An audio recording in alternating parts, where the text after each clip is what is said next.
안녕하세요 여러분. 우리 2학기의 강의 12차 시 부분 오늘 시작해 보도록 하겠습니다. 오늘 이 12차 시 강의가 이번 1차 지필평가의 범위입니다. 여기까지가 1차 지필평가 시험 범위로 나올 거고요. 여러분들 온라인으로 들으시는 분들 열심히 들으시고 시험이 코앞이기 때문에 많은 질문해 주시기를 부탁드립니다. 자, 시작해 볼게요. 우리가 지난 시간에 에너지라는 것들은 다양한 형태의 에너지가 있는데 그 다양한 형태의 에너지들은 다른 형태의 에너지로 변할 수 있다라고 했었습니다. 그리고 다른 형태로 에너지가 변한다 하더라도 그 에너지의 총량은 일정하게 보존된다라는 개념을 배웠어요. 이제 그 에너지가 전환되는 사례 중 하나로 오늘은 열기관이라는 거에 대해서 좀 얘기를 해볼 거예요. 열기관이라는 건 어떤 거냐면 열에너지를 일로 전환하는 장치라고 했어요. 열에너지를 일로 전환하는 장치. 그러니까 어떤 장치가 있어요. 여기 보시면 열기관이라는 장치가 있는데 이 열기관에게 뜨거운 열을 줄 거예요. 그러니까 여기서 높은 고열원에서 뜨거운 열을 이 열기관에 넣어줄 겁니다. 이 열기관에 열을 넣어주게 되면 열을 넣어주면 그 열을 가지고 열을 뭘로 바꿔주는 장치다? 1로 전환해주는 장치예요. 1. 여러분들 1이라는 건 중학교 때 배웠죠? 1. 여기서 1이라는 건 이제 워크 1인데 이 W는 FS다라고 했던 거 기억나실 거예요. 이런 거 기억나시죠? 어떤 물체를 10N의 힘으로 밀어서 2m를 갔다. 이때 한 일은 얼마인가? 10 곱하기 2는 20. 이런 식으로 했던 거 기억나실 겁니다. 그런데 이 1이라는 건 기본적으로 1 에너지 정리에 의해서 이제 1과 에너지는 결국 한 몸이라고 생각하시면 되거든요. 그래서 조금 더 쉽게 열기관에 대해서 이해하시려면 어떻게 생각하시면 되냐면 열을 가해줬더니 그 열을 가지고 뭔가 막 운동 에너지를 만드는 애들, 이런 애들을 생각을 하시면 됩니다. 열을 가지고 움직이는 애들. 그래서 열기관의 예로는 뭐가 있냐면 열을 가해줘서 움직인다. 생각해보시면 우리 자동차 엔진 같은 거 보시면 엔진 안에서 연료를 태우게 되고 그 연료가 태우면서 열이 나게 되죠. 그 열 때문에 그 열 때문에 그 엔진이 이렇게 움직이게 되고 자동차가 움직이게 되는 거거든요. 우리가 흔히 말하는 엔진들 있죠. 엔진. 이제 자동차 엔진이라든가 이런 것들 있죠. 그런 것들을 우리는 열기관이라고 합니다. 그래서 예로 어떤 것들이 있냐면, 일반적으로 승용차에 사용되는 가솔린 기관, 휘발유를 넣는 녀석들이죠. 그 다음에 트럭이라든가 버스, 이런 SUV에 활용되는 디젤 기관, 경유를 사용하는 애들이죠. 그리고 아주 먼 옛날 칙칙폭폭 다니던 바로 그 증기기관차에서 사용하던 증기기관. 그리고 요즘 그 발전소 있죠. 화력발전소나 원자력발전소에서 사용하는 증기 터빈. 이런 것들이 모두 다 뭐냐면 열에너지를 가지고 결국은 일을 하는 애들. 열에너지를 가지고 무엇인가 움직임, 운동 에너지를 만드는 애들입니다. 그래서 이런 애들을 우리가 열기관이라고 불러요. 그런데 이 열기관에게 열을 제가 Q1만큼 넣어줬어요. 그럼 얘가 뭘 하냐면 이 열을 가지고 아까도 얘기했지만 뭘로 전환해 준다고요? W. 1로 전환을 해주는 것이 열기관이에요. 근데 이 열기관이 내가 넣어준 열을 모두 다 일을 해주면 좋겠지만, 100%짜리 열기관이라는 게 존재하지 않아요. 무슨 얘기냐면 열을 넣어줬을 때 모든 것이 1로 바뀌는 게 아니라 다시 그냥 열로 빠져버린다는 거예요. 열로 이렇게 빠져버려요. 일부만 1로 전환이 되고 나머지는 이제 온도가 낮은 쪽으로, 저열원 쪽으로 다시 열의 형태로 빠지게 됩니다. 여러분 생각해 봅시다. 자동차 엔진을 보면 자동차 엔진 안에서 휘발유를 태워가지고 열에너지를 얻죠. 그 열에너지로 엔진이 돌아가죠. 일을 분명히 한 거예요. 근데 만약에 그 모든 열에너지를 모두 다 1로 전환시켰다면 더 이상 열이 밖으로 나오지 않아야 되기 때문에 엔진이 차가울 거예요. 그런데 자동차 엔진을 계속 돌리면 자동차 엔진은 계속해서 뜨거워지죠. 그러니까 그걸 식히기 위해서 냉각 시스템이 존재하는 거고요. 자, 열이 발생했는데 그 열을 모두 1로 전환시키지 못했기 때문에 엔진이 뜨거운 겁니다. 열기관은 절대 100%는 없어요. 뭐다? 열을 넣어줬더니 1로 바꿔주는 게 열기관이야. 그런데 모두 다 바꾸지 못하고 다시 열로 나오는 녀석도 있어 라고 이렇게 표현을 하는 게 바로 열기관입니다. 그래서 얘가 똑같은 양의 열을 넣어줬을 때 일을 많이 할수록 효율적인 녀석이잖아요. 그래서 그 열기관의 효율을 표현하는 걸 우리가 열 효율이라고 합니다. 공급한 열 에너지가 1로 전환되는 비율. 그래서 되게 간단하죠. 열 효율을 구하는 방법은 공급한 에너지 분의 열기관이 한 일을 나타내는 거예요. 예를 들어 여기 지금 제가 그려놓은 이 열기관에 수치를 넣어보도록 할게요. 제가 이 열기관에 300이라는 열을 집어넣었다고 합시다. 그랬더니 이 열기관이 열심히 일을 해가지고 얼마만큼의 일을 했냐면 60만큼의 일을 했다고 가정합시다. 그러면 나는 얘한테 지금 300이라는 열을 가해줬는데, 그러니까 여기 써볼게요. 300. 일은 얼마큼 했어요? 60만큼만 했어요. 300이라는 열을 가해줬는데 일을 60만큼만 했다. 그러면 얼만큼이냐 이걸 계산을 하면 20%만큼만 일을 한 거죠. 이때 우리는 이 열기관의 열 효율이 얼마다? 20%다 라고 이렇게 얘기하는 거예요. 이 열기관의 열 효율은 20%다 혹은 0.2다 이렇게 표현을 합니다. 이게 열 효율이에요. 실제로 우리 자동차가 사용하는 가솔린 기관이나 디젤 기관들은요, 열 효율이 20-30%, 아무리 높아봐야 20-30%를 넘지 못해요. 그 정도로 열 효율이 되게 안 좋은 편이고요. 자, 그 다음에 여기서 지금 300이라는 열 에너지를 넣어줬는데 일을 60만큼 했다?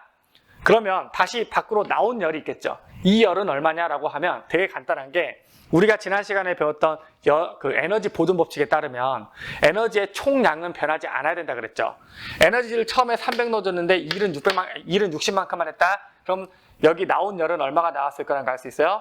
240이 나왔을 거라는 걸 알 수 있죠. 에너지가 보존되기 위해서 뭐가 성립해야 되냐면 바로 처음에 들어온 열 Q1은 이 W와 나중에 나온 열 Q2의 합과 같아야 하기 때문에 그렇죠. 이게 바로 에너지 보존 개념이죠.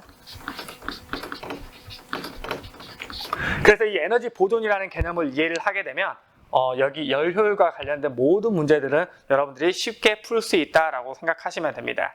자, 이런 상황이기 때문에 어떻게 되냐면 여러분들 열 효율이라는 걸 표현해 보면 결국 Q1분의 W인 거잖아요. 그런데 W 같은 경우에는 결국 뭐냐면 Q1 빼기 Q2란 말이에요. 그렇기 때문에 이 공식이 어떻게 바뀔 수 있냐면 1-Q1분의 Q2로 바뀔 수 있는 거예요. 선생님이 지금 필기를 되게 대충 하고 있죠. 왜 대충 하고 있냐면 이거 중요하지 않아요. 중요하지 않다기보다는 이 공식을 굳이 알 필요는 없습니다. 너무 당연한 거예요. 그냥 에너지가 보존되기 때문에. 그거를 몇 가지 예시를 들면서 이따가 설명을 해보도록 할게요. 자, 그 예시를 들기 전에 이제 에너지 효율이라는 개념을 좀 한 번 더 볼 텐데, 이 에너지 효율이라는 건 어떤 거냐면 열 효율은 열기관의 효율만 보는 게 열 효율이에요. 그런데 에너지 효율은 거의 모든 에너지 전환 장치에 확장해서 적용하는 개념입니다.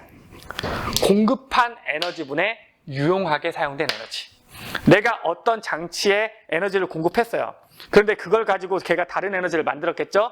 근데 다른 에너지 만들어진 것 중에 유용한 에너지가 있고 유용하지 않은 에너지가 있을 건데, 유용한 에너지만의 비율을 보는 게 바로 에너지 효율입니다.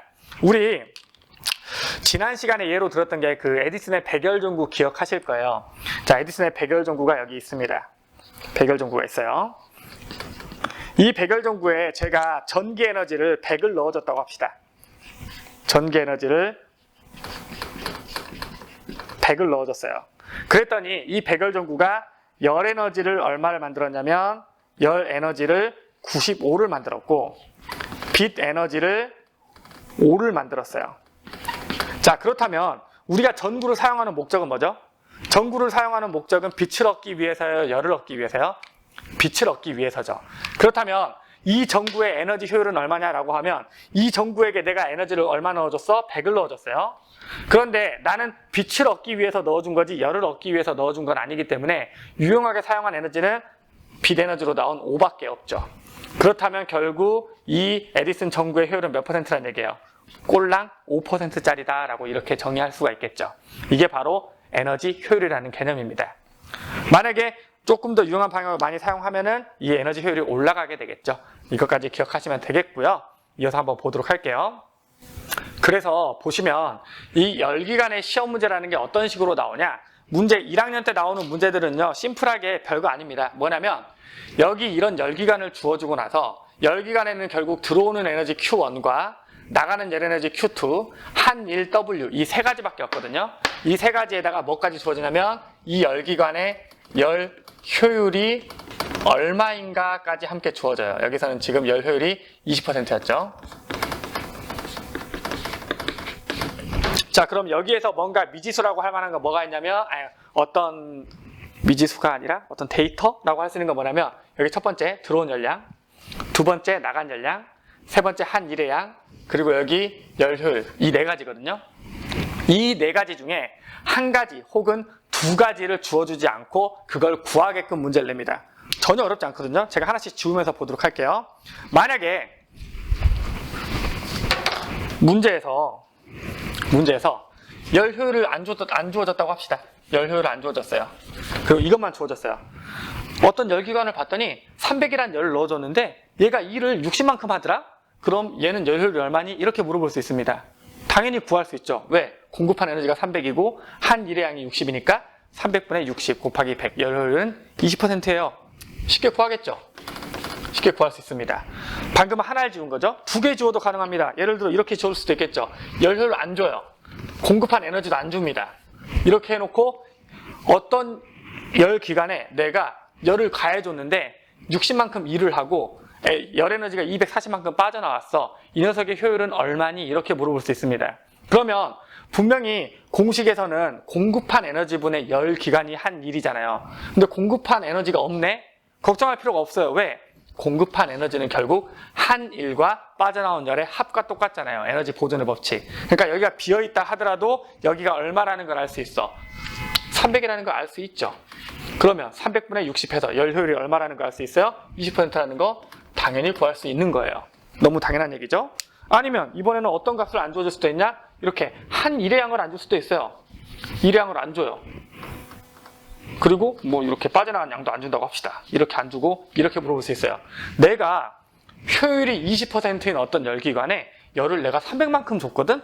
그러면 그때 이 열기관은 일을 얼만큼 할 것 같니? 라고 물어보는 거예요. 그러면 300만큼 줬는데 일을 얼만큼 하니 물어본 거예요. 그런데 얘는 열 효율이 몇 %짜리라고? 20%짜리라고 주어진 거죠. 이 W값 구할 수 있어 없어? 구할 수 있죠. 아, 얼마다? 60만큼 했겠구나 라는 걸 알 수 있죠. 아니면 또 이렇게 물어볼 수도 있겠죠. 열 효율이 20%인 열기간에 내가 열을 300만큼 줬다? 그럼 빠져나오는 열은 얼마게? 이렇게 물어볼 수도 있어요. 그러면 열 효율이 20%이기 때문에 한 일의 양이 아까 얼마라 그랬어? 60이라 그랬죠. 그럼 에너지 보존 법칙에 따라서 300 중에 60이 1로 나왔다면 당연히 열은 240이 나오게 될 거라는 거 구할 수 있는 거잖아요.